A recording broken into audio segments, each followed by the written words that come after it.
ಈ ದಿನದಂದು ಕೇವಲ ಈ ಒಂದು ಗಿಡ ಮುಟ್ಟುವುದರಿಂದ ಶನಿ ದೋಷಗಳು, ಜನ್ಮದ ದಾರಿದ್ರ್ಯ, ಕಷ್ಟಗಳು ಹೋಗಿ ಮಹಾಪುಣ್ಯ ಬರುತ್ತದೆ. ಮೈಯಲ್ಲಿರುವ ಎಲ್ಲ ದೋಷಗಳನ್ನು ಈ ಗಿಡ ಎಳೆದುಕೊಂಡು ಪಾಸಿಟಿವ್ ಎನರ್ಜಿ ನಮಗೆ ಕೊಡುತ್ತದೆ. ಇಷ್ಟೊಂದು ಅದ್ಭುತಗಳನ್ನು ಕೊಡುವ ಆ ಗಿಡ ಯಾವುದು ಅಂತ ಈ ವಿಡಿಯೋದಲ್ಲಿ ನೋಡೋಣ. ಮುಂದುವರಿಯುವ ಮುಂಚೆ ಜೈ ಹನುಮಾನ್ ಎಂದು ಕಮೆಂಟ್ನಲ್ಲಿ ಬರೆಯಿರಿ. ವಿಡಿಯೋಗೆ ಒಂದು ಚಿಕ್ಕ ಲೈಕ್ ಕೊಡಿ. ನಮ್ಮ ಚಾನೆಲ್ನ ಸಬ್ಸ್ಕ್ರೈಬ್ ಮಾಡಿಕೊಳ್ಳಿ. ಹನುಮ ಸರ್ವ ದೇವತಾ ಸ್ವರೂಪನು, ಹಾಗಾಗಿ ಅವರನ್ನ ಪೂಜಿಸಿದ್ರೆ ಸಕಲ ದೇವತೆಗಳನ್ನ ಪೂಜಿಸಿದ ಫಲ ಸಿಗುತ್ತದೆ. ಹನುಮನನ್ನ ಪೂಜಿಸುವ ಮನೆಯಲ್ಲಿ ಲಕ್ಷ್ಮೀದೇವಿ ಶಾಶ್ವತವಾಗಿರುತ್ತಾಳೆ. ಪಾಂಡವರು ಹನುಮನನ್ನ ಪೂಜಿಸಿ ಯುದ್ಧದಲ್ಲಿ ಗೆಲುವು ಸಾಧಿಸಿದರು. ಹನುಮನನ್ನ ಪೂಜಿಸಿದರೆ ಭೋಗ ಭಾಗ್ಯಗಳು ಬರುತ್ತದೆ, ಸಕಲ ಕೋರಿಕೆಗಳು ಈಡೇರುತ್ತದೆ. ಭೂಮಿಯ ಮೇಲೆ ಎಲ್ಲ ಸುಖಗಳು ಅನುಭವಿಸುತ್ತಾರೆ. ಸಂತಾನ ಪ್ರಾಪ್ತಿಯಾಗುತ್ತದೆ. ಗಂಡ ಹೆಂಡತಿ ಮಧ್ಯೆ ಅನ್ಯೋನ್ಯತೆ ಬೆಳೆಯುತ್ತದೆ. ಸಾಲಬಾಧೆ ನಿವಾರಣೆಯಾಗುತ್ತದೆ. ಒಳ್ಳೆಯ ಕೆಲಸ ಸಿಗುತ್ತದೆ.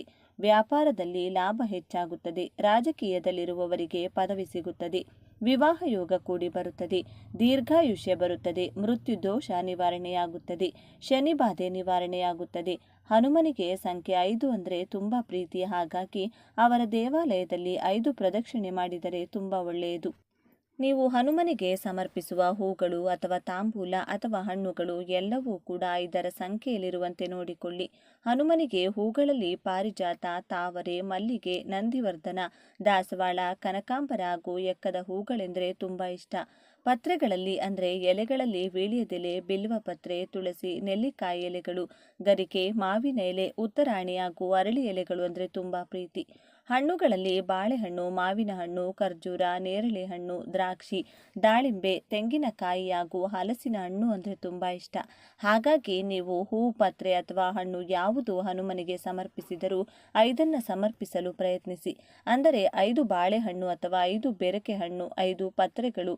ಈ ರೀತಿ ಹನುಮನ ಆಲಯದಲ್ಲಿ 5 ಪ್ರದಕ್ಷಿಣೆ ಹಾಕಿದರೆ ಭೂತ, ಪ್ರೇತ, ಪಿಶಾಚಿ ಬಾಧೆಗಳು, ರೋಗ ಬಾಧೆಗಳು ಹೋಗಿ ಶುಭ ಉಂಟಾಗುತ್ತದೆ. ಈ ದಿನ ಹನುಮನ ಹೆಸರು ಜಪಿಸಿದರೂ ಕೂಡ ಬುದ್ಧಿಬಲ, ಯಶಸ್ಸು, ಧೈರ್ಯ ಮತ್ತು ಆರೋಗ್ಯ ಪ್ರಾಪ್ತಿಯಾಗುತ್ತದೆ. ಹನುಮ ತ್ರಿಮೂರ್ತಿಗಳ ತೇಜಸ್ಸಿನಿಂದ ಅವತರಿಸಿದ್ದಾರೆ.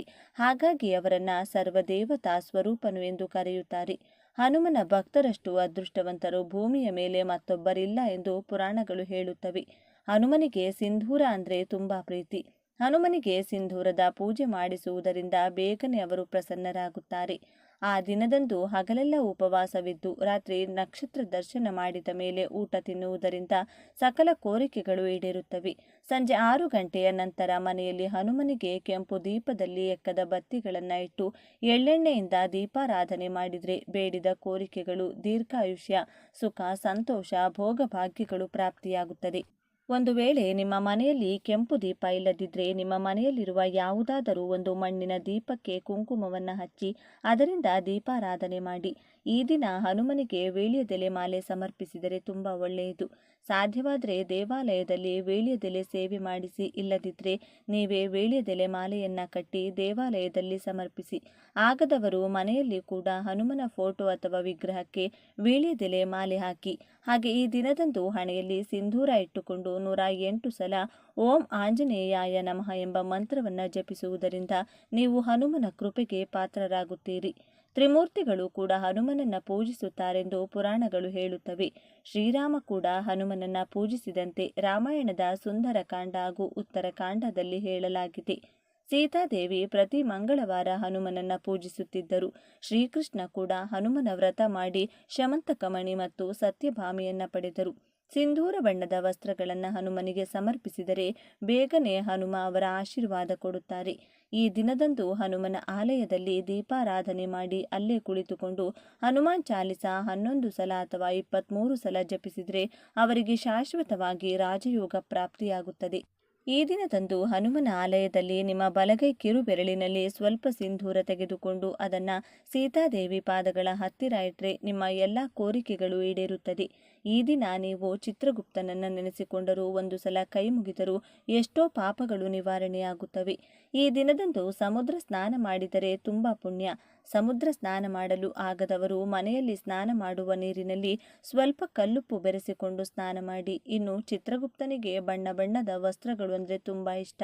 ಹಾಗಾಗಿ ಈ ದಿನದಂದು ಬಣ್ಣ ಬಣ್ಣದ ವಸ್ತ್ರಗಳನ್ನು ಆಲಯದಲ್ಲಿ ಅರ್ಚಕರಿಗೆ ಅಥವಾ ಯಾರಿಗಾದರೂ ದಾನ ಮಾಡಿದರೆ ಚಿತ್ರಗುಪ್ತನ ಆಶೀರ್ವಾದ ಸಿಗುತ್ತದೆ.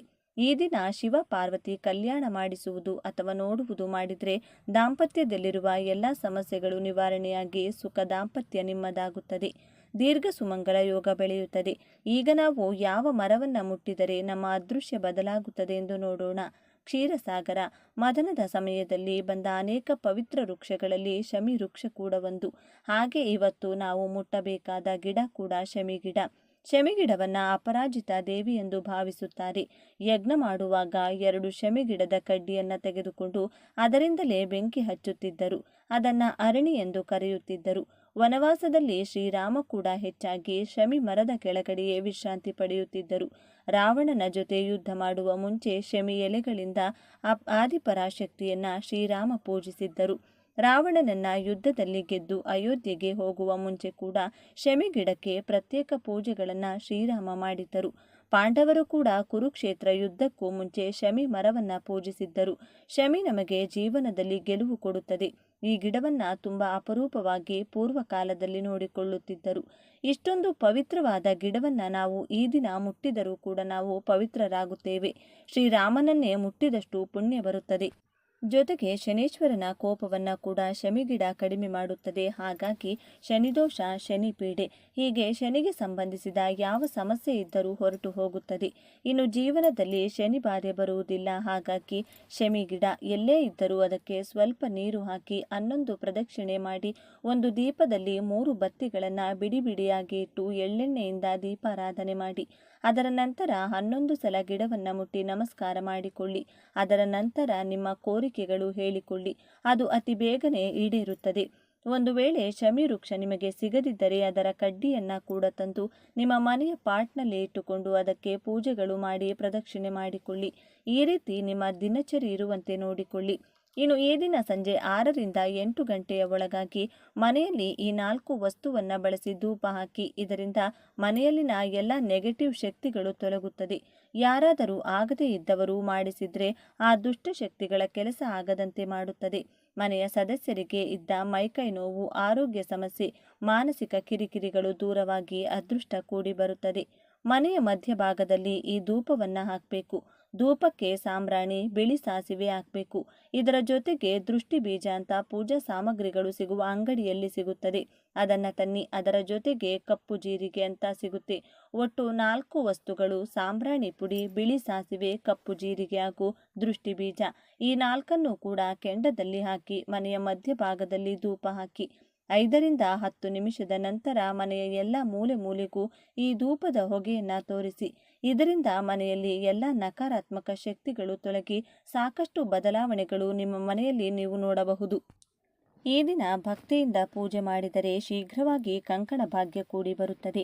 ಹಣಕಾಸು, ಆರೋಗ್ಯ, ಉದ್ಯೋಗ ಏನೇ ಸಮಸ್ಯೆ ಇದ್ದರೂ ಈ ದಿನ ರಾಯರ ಮಂತ್ರಾಕ್ಷತೆಯನ್ನು ಸ್ಪರ್ಶ ಮಾಡಿ ಓಂ ಶ್ರೀ ಗುರು ರಾಘವೇಂದ್ರಾಯ ನಮಃ ಎಂದು ಹೇಳಿಕೊಂಡು ಧರ್ಮ ಮಾರ್ಗದಲ್ಲಿ ಇನ್ಮುಂದೆ ಜೀವನ ನಡೆಸುತ್ತೇನೆಂದು ಪ್ರಮಾಣ ಮಾಡಿ ನೋಡಿ. ಕಷ್ಟಗಳೆಲ್ಲ ಶೀಘ್ರವಾಗಿ ಮಂಜಿನಂತೆ ಕರಗಿ ಹೋಗುತ್ತದೆ. ಸಾಯಿಬಾಬಾರ ಆಲಯದಲ್ಲಿ ಕೊಬ್ಬರಿ, ಕರ್ಪೂರ, ಗಂಧದ ಕಡ್ಡಿಯನ್ನ, ನವಧಾನ್ಯಗಳನ್ನು ಹಾಕಿ ನಿಮ್ಮ ಮೊಣಕಾಲಿನ ಮೇಲೆ ಕುಳಿತು ಓಂ ಕರ್ಮಧ್ವಂಸಿನೇ ನಮಃ ಎಂದು ಹೇಳಿಕೊಂಡ್ರೆ ಪಾಪಗಳೆಲ್ಲ ಧ್ವಂಸವಾಗುತ್ತದೆ. ಕರ್ಮ ಫಲಗಳೆಲ್ಲ ಕಳೆದು ಗುರುಗಳ ಅನುಗ್ರಹ ಪ್ರಾಪ್ತಿಯಾಗುತ್ತದೆ. ಸಾಯಿಬಾಬಾರ ಕೃಪೆಯಿಂದ ಜೀವನ ಬದಲಾಗುತ್ತದೆ. ಮಕ್ಕಳ ವಿದ್ಯಾಭ್ಯಾಸ ಚೆನ್ನಾಗಿ ನಡೆಯಲು, ಮಕ್ಕಳಿಗೆ ನೆನಪಿನ ಶಕ್ತಿ ವೃದ್ಧಿಸಿ, ತಂದೆ ತಾಯಿಯ ಮಾತನ್ನ ಕೇಳಲು ದಕ್ಷಿಣಾಮೂರ್ತಿ ಸ್ವಾಮಿಗಳಿಗೆ ಈ ದಿನ ಅಭಿಷೇಕವನ್ನ ಮಾಡಿಸಿದ್ರೆ ಮಕ್ಕಳಿಗೆ ವಿದ್ಯಾರಂಗದಲ್ಲಿ ಏಳಿಕೆಯಾಗುತ್ತದೆ. ಮಕ್ಕಳು ಸರಿದಾರಿಯಲ್ಲಿ ಜೀವನ ನಡೆಸುತ್ತಾರೆ. ಮಕ್ಕಳಿಗೆ ದಕ್ಷಿಣಾಮೂರ್ತಿ ಸ್ತೋತ್ರವನ್ನು ಕೂಡ ಈ ದಿನ ಕಳಿಸಬೇಕು. ಜೀವನದಲ್ಲಿ ಗುರುವಿನ ಅನುಗ್ರಹ ಇಲ್ಲದೆ ಏನನ್ನೂ ಕೂಡ ಸಾಧಿಸಲು ಸಾಧ್ಯವಾಗುವುದಿಲ್ಲ. ಗುರುಬಲ ಇಲ್ಲವೆಂದರೆ ಯಾವ ಕೆಲಸಗಳು ನಡೆಯುವುದಿಲ್ಲ. ಆದ್ದರಿಂದ ತಪ್ಪದೆ ಈ ದಿನವನ್ನು ಪ್ರತಿಯೊಬ್ಬರೂ ಸದುಪಯೋಗಪಡಿಸಿಕೊಳ್ಳಬೇಕು. ಈ ದಿನ ದರ್ಬೆ ಕಡ್ಡಿಗಳ ಮೇಲೆ ಶಿವಲಿಂಗ ಇಡುವುದು ಅಥವಾ ಶಿವನ ಫೋಟೋ ಇಟ್ಟು ಪೂಜಿಸುವುದನ್ನು ಮಾಡಬೇಕು. ಶಿವಾನುಗ್ರಹ ಶೀಘ್ರವಾಗಿ ಪ್ರಾಪ್ತಿಯಾಗಿ ಕಠಿಣ ಕಷ್ಟ ಕಾರ್ಪಣ್ಯಗಳು ಬೇಗನೆ ದೂರವಾಗಿ ಅದೃಷ್ಟ, ದೈವಬಲ ಕೂಡ ಪ್ರಾಪ್ತಿಯಾಗುತ್ತದೆ. ಈ ದಿನದಂದು ಮನೆಯಲ್ಲೇ ಇರುವ ಗುರುಗಳ ಆಶೀರ್ವಾದ ತಪ್ಪದೇ ಪಡೆಯಿರಿ. ಮಾತೃದೇವೋಭವ, ಪಿತೃದೇವೋಭವ, ಆಚಾರ್ಯ ದೇವೋಭವ ಎನ್ನುವ ಹಾಗೆ ಮನೆಯಲ್ಲಿರುವ ತಂದೆ ತಾಯಿ, ಅಜ್ಜಿ ತಾತ, ಅಣ್ಣ ಅಕ್ಕರ ಕಾಲಿಗೆ ಬಿದ್ದು ನಮಸ್ಕಾರ ಮಾಡಿಕೊಳ್ಳಿ. ಪಾದಗಳನ್ನು ಮುಟ್ಟಿ ನಮಸ್ಕಾರ ಮಾಡಿಕೊಂಡ್ರೆ ಶುಭ ಫಲಗಳು ಪ್ರಾಪ್ತಿಯಾಗುತ್ತದೆ. ವಿದ್ಯಾರ್ಥಿಗಳು ನಿಮ್ಮ ಶಿಕ್ಷಕರ ಕಾಲಿಗೆ ಬಿದ್ದು ಆಶೀರ್ವಾದವನ್ನು ಪಡೆದುಕೊಳ್ಳಿ. ಈ ದಿನ ಸಂಜೆ ಸಮಯದಲ್ಲಿ ಮನೆಯ ಮೂಲೆ ಮೂಲೆಗೂ ಧೂಪವನ್ನು ತೋರಿಸಿ. ಅಕ್ಕಪಕ್ಕದವರ ದೃಷ್ಟಿ, ಸಂಬಂಧಿಕರು, ಸ್ನೇಹಿತರು ದೃಷ್ಟಿ ಮನೆಗೆ ಹೆಚ್ಚಾಗಿದ್ರೆ ಒಂದು ನಿಂಬೆ ಹಣ್ಣನ್ನು ಮುಖ್ಯ ದ್ವಾರದ ಮೇಲ್ಭಾಗದಿಂದ ಕೆಳಭಾಗಕ್ಕೆ, ಎಡಭಾಗದಿಂದ ಬಲಭಾಗಕ್ಕೆ, ಬಲದಿಂದ ಎಡಭಾಗಕ್ಕೆ 3 ಬಾರಿ ದೃಷ್ಟಿಯನ್ನು ತೆಗೆದು ಕಾಲಿನಿಂದ ತುಳಿದು ಎಸೆಯಬೇಕು. ಇದರಿಂದ ದೃಷ್ಟಿದೋಷ, ಕೆಟ್ಟ ಕಣ್ಣಿನ ಶಕ್ತಿ ಮನೆಯಿಂದ ಶೀಘ್ರವಾಗಿ ಹೊರಟು ಹೋಗುತ್ತದೆ. ಬಿಡಿ ಬಿಡಿಯಾಗಿ ಕುರಿಸಿ ದೀಪಾರಾಧನೆಯನ್ನ ಮಾಡಿಕೊಳ್ಬೇಕು. ದೀಪ ಸಂಪೂರ್ಣ ಉರಿದ ನಂತರ ಆ ದೀಪದಲ್ಲಿ ಉಳಿಯುವಂಥ ಸಾಸಿವೆ ಎಣ್ಣೆಯನ್ನ ಅರಳಿ ಮರದ ಬುಡಕ್ಕೆ ಹಾಕಿ ಬರಬೇಕು. ಬೆಳಿಗ್ಗೆ ದೀಪವನ್ನ ಹಚ್ಚಬೇಕು. ಸಂಜೆ ಸಮಯದಲ್ಲಿ ದೀಪದಲ್ಲಿ ಉಳಿಯುವಂಥ ಸಾಸಿವೆ ಎಣ್ಣೆಯನ್ನ ಅರಳಿ ಮರಕ್ಕೆ ಹಾಕಿ ಬರಬೇಕು. ಹೀಗೆ 8 ಶನಿವಾರ ಮಾಡಬೇಕು. ದೀಪದಲ್ಲಿ ಎಣ್ಣೆ ಉಳಿಯದಿದ್ದರೂ ಬಾಗಿಲಿನ ಮುಂದೆ ಸಾಸಿವೆ ಎಣ್ಣೆಯಿಂದ ದೀಪ ಹಚ್ಚಿದರೆ ಸಾಕು. ಈ ವಿಶೇಷ ದೀಪಾರಾಧನೆಯಿಂದ ನಿಮ್ಮ ಮನೆಯಲ್ಲಿನ ಬಡತನ ದೂರವಾಗಿ ಅದೃಷ್ಟ, ಐಶ್ವರ್ಯ ಸದಾ ನಿಮ್ಮೊಂದಿಗೆ ಇರುತ್ತದೆ. ಯಾವುದೇ ಪರಿಹಾರ ಮಾಡಬೇಕಾದರೂ ಮೊದಲು ನಂಬಿಕೆ ಹಾಗೂ ಶ್ರದ್ಧೆ ಇರಬೇಕು. ನಂಬಿಕೆಯಿಂದ ಈ ಪರಿಹಾರಗಳನ್ನು ಮಾಡಿ ನೋಡಿ. ಜೀವನದಲ್ಲಿ ಅನೇಕ ಸುಧಾರಣೆಗಳನ್ನು ನೀವು ನೋಡಬಹುದು. ಧನಲಾಭವನ್ನು ಕೂಡ ಕಾಣಬಹುದು.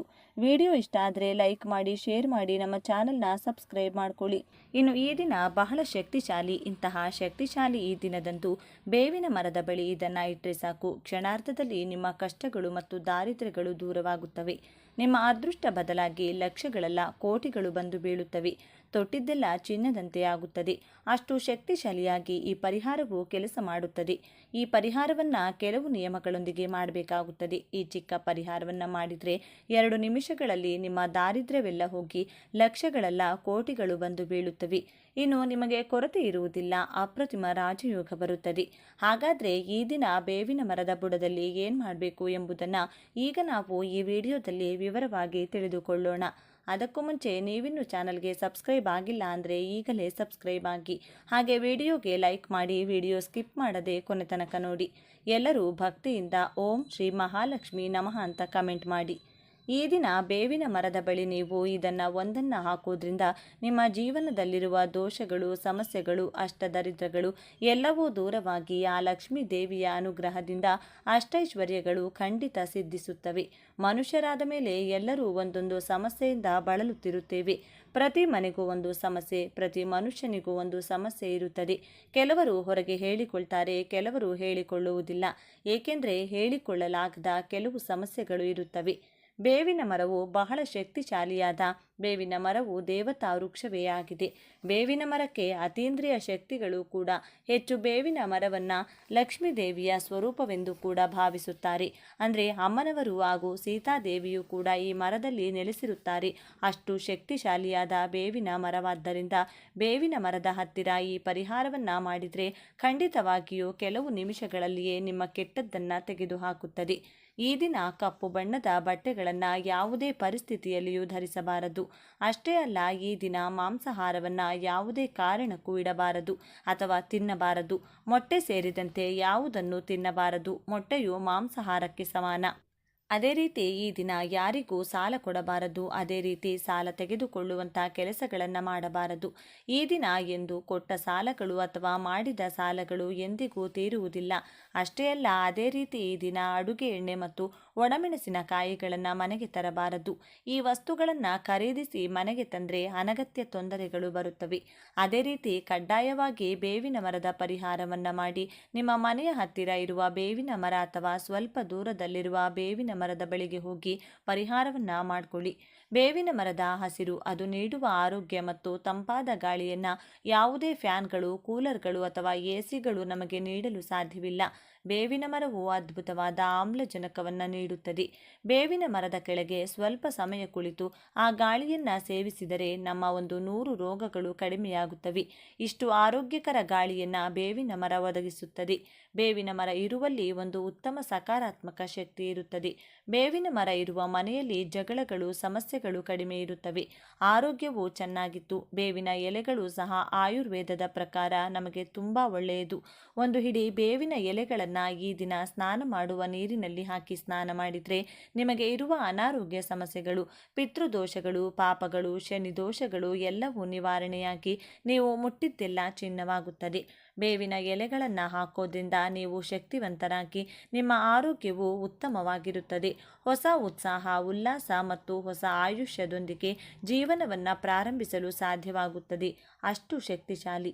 ಇನ್ನು ಬೇವಿನ ಮರದ ಬಳಿ ನಾವು ಏನು ಮಾಡಬೇಕು ಅಂದರೆ, ಇದಕ್ಕಾಗಿ ಮೊದಲು ನೀವು ಒಂದು ಬಿಳಿ ಕಾಗದವನ್ನು ತೆಗೆದುಕೊಂಡ ನಂತರ ಆ ಕಾಗದದ ಮೇಲೆ ನಿಮ್ಮ ಸಮಸ್ಯೆಯನ್ನು ಬರೆಯಿರಿ. ಅಂದರೆ ನೀವು ಯಾವ ಸಮಸ್ಯೆಯ ಬಗ್ಗೆ ಈ ಪರಿಹಾರವನ್ನು ಮಾಡ್ತಿದ್ದೀರಿ ಆ ಸಮಸ್ಯೆಯನ್ನು ಬರೆಯಿರಿ. ಹಣಕ್ಕಾಗಿ ಮಾಡುತ್ತಿದ್ದೀರಾ ಅಥವಾ ಗಂಡ ಹೆಂಡತಿಯರ ನಡುವಿನ ಜಗಳಗಳು ಕಡಿಮೆಯಾಗಬೇಕೆಂದು ಮಾಡ್ತಿದ್ದೀರಾ, ಸಾಲಗಳು ತೀರಬೇಕೆಂದು ಮಾಡ್ತಿದ್ದೀರಾ, ಹೀಗೆ ನಿಮಗೆ ಇರುವ ಸಮಸ್ಯೆಯನ್ನು ಬರೆಯಿರಿ. ಬರೆದ ನಂತರ ಆ ಕಾಗದದ ಮೇಲೆ ಒಂದು ಚಮಚ ಕಪ್ಪು ಸಾಸಿವೆ ಹಾಕಿ. ಈ ಕಪ್ಪು ಸಾಸಿವೆ ತುಂಬ ಶಕ್ತಿಶಾಲಿಯಾಗಿರೋದ್ರಿಂದ ಒಂದು ಚಮಚ ಕಪ್ಪು ಸಾಸಿವೆ ಹಾಗೆ ಒಂದು ಚಮಚ ಕಲ್ಲುಪ್ಪು ಹಾಕಿ.